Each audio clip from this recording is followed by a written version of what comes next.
المريض الجميل ده احنا كنا عاملين عملية تجميل أنف من قد إيه؟ 11 شهر 11 22. يعني من تقريبا سنة سنة ونص. سنة ونص سنة ونص، أنا تقريبا. عامل له العملية من سنة ونص، وهو جالي بعد سنة كده تقريبا. كان عنده ديفو صغير ما بعد العملية، ساعات بيحصل تليفات في الأنف، فممكن تبقى التب مرفوعة في الشكل، في حاجة عايزة تتظبط، رتوش خفيفة، وجالي وعملتها له.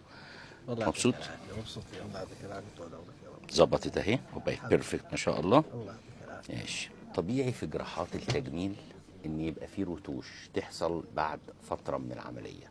الرتوش دي بيبقى سببها الالتئام بتاع الجسم. ساعات في بعض المرضى ممكن يحصل عندهم تليفات، التليفات دي تغير شكل الانف، تغير شكل الصدر، تغير شكل البطن، تغير شكل الجرح، فطبيعي ان احنا نعمل الرتوش دي بعد فترة. الله يعطيك العافية. تمام. الله يطول عمرك. راضي عن النتيجة؟ الحمد لله راضي. راضي عن الخدمة؟ أبد. الله يطول عمرك، ما قصرت.